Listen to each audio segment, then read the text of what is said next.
everyone. So, welcome back to Trailhead Ranger NJ. And today we will be completing this module that is data fundamentals for AI. So, in this we'll be learning what is AI and how is data is very necessary for AI. So, first unit is that is learn about data and AI.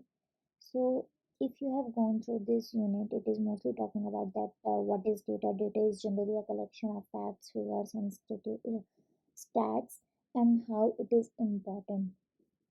So, it is important that it is used to analyze a behavior, recognize a pattern, and then based on that, we can reach to a decision. We can take a decision. So, that is basically called a data driven decision making. And then they are talking about another decision making, that is traditional decision making, which is used to make on based on intuition, personal experience, or whatever other factors, but not on specifically data. uh, and then the significance of AI. So you might have heard a lot about AI these days, like artificial intelligence.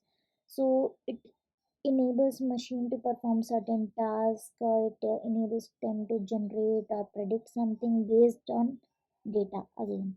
So let's go to its challenge.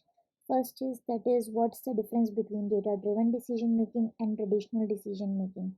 So we have gone through it already. That is data driven decision making, as its name suggests, that it is based on data analysis, and traditional is based on intuition and personal experience. Second is AI is a technology that enables machines to learn and perform tasks that would normally require human intelligence. So yes, that is true. Let's check our quiz. It is correct. Let's move on to the next unit, that is understand data and its significance. In this unit, we'll be learning about data, that how many types of data are there, how it is classified, and how it is important for AI. So first of all, it is classified into mainly in three categories, that is structured data, unstructured data, and semi-structured. So structured, as its name suggests, that it should be structured and formatted in a specific way, like tables, spreadsheets, or warehouses. And unstructured data, that it will not be present in a very structured form or in a formatted manner. So we can consider text document, images, audios, videos, even social media posts, customer reviews, email messages as unstructured data. Semi-structured data, it is a combination of structured and unstructured data. So example of semi-structured data will be XML files, JSON. And we talk about what data formats are present. So there is tabular data, that is data is present in tables such as rows and columns. Text data in text documents, emails, reports, which is example of unstructured data. Image data, which is also an example of unstructured data, which is a visual in representation of any kind, like a brand logo, charts, or dashboards, such things. Geospatial data, that is refers to geographic coordinates.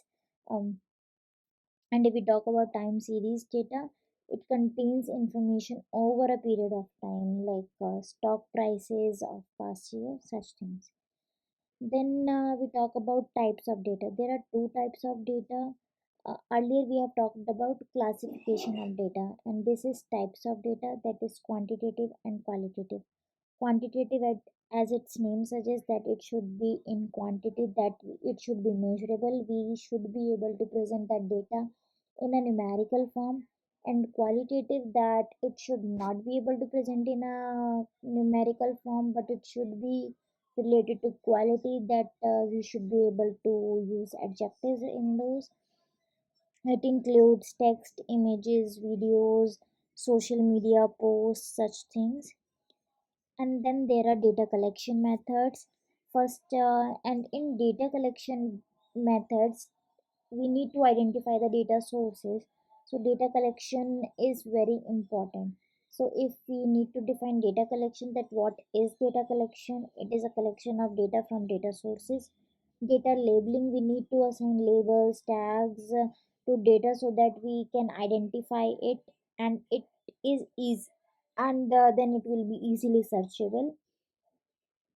And data cleaning, that means we should be able to remove or correct errors or any kind of inconsistency in the data, so that when we use this data for AI to train or anything, then it should be able to provide us a high performance application.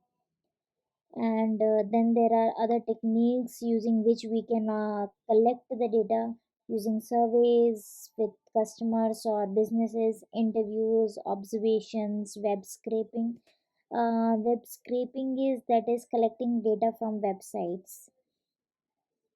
Importance of data in AI, so it is very important. Data should be always of high quality. We It is very important that we use data cleaning method, and so that we will be able to use it to train AI and for resulting in high performance. Accuracy and bias is more important. That is, data should be accurate and it should not be biased. Bias means it should not be discriminate towards anything, race, gender, age, religion, or anything. Generalization and robustness, it should always be generalized and consistent in different scenarios. Then trust and transparency, our data should be in such manner that it is transparent, or we should be able to provide our data uh, to our customers that it is transparent, so that our customer can trust our product. Governance and compliance, that is, we are talking about that it should be able to compliance with the laws and legal standards. Let's do our quiz. First is, what are the three main classifications of data, that is structured, unstructured, and semi-structured. And then we are saying data cleaning is the process of removing or correcting errors and inconsistencies in the data to improve its quality and accuracy. That is true.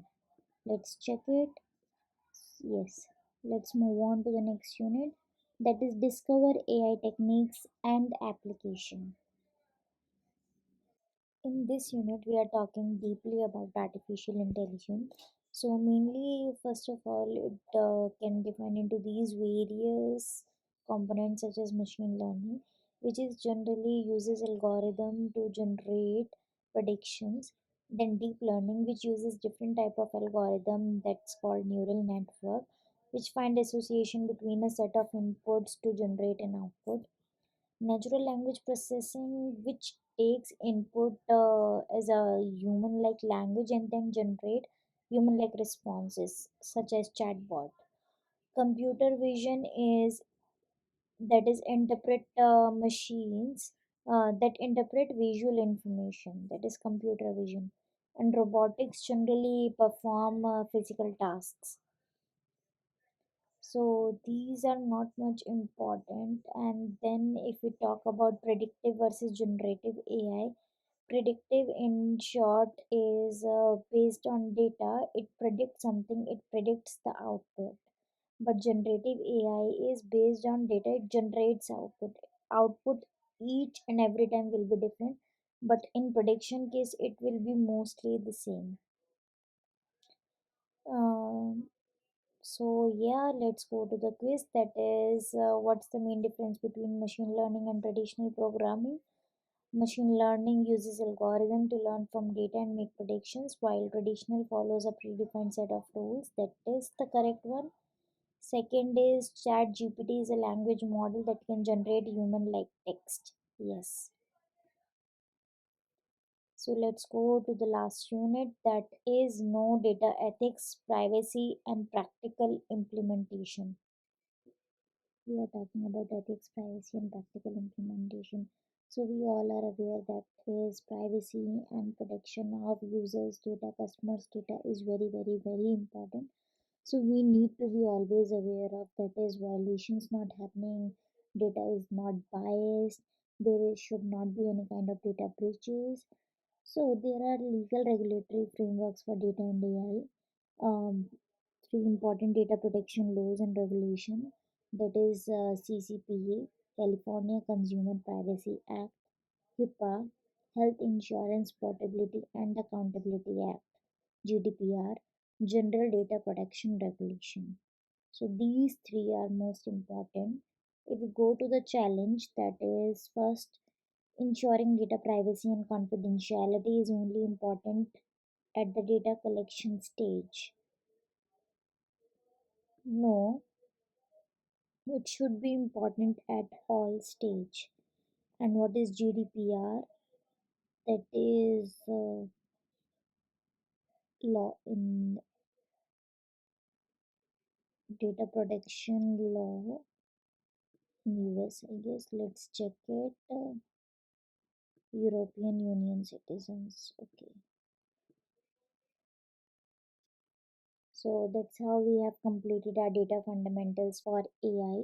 So if you have liked the video, please like it, subscribe the channel and let me know in the comment section on what other topics you want me to make video on and what I need to improve, and any other suggestion, opinion, please welcome in the comment section. Thank you.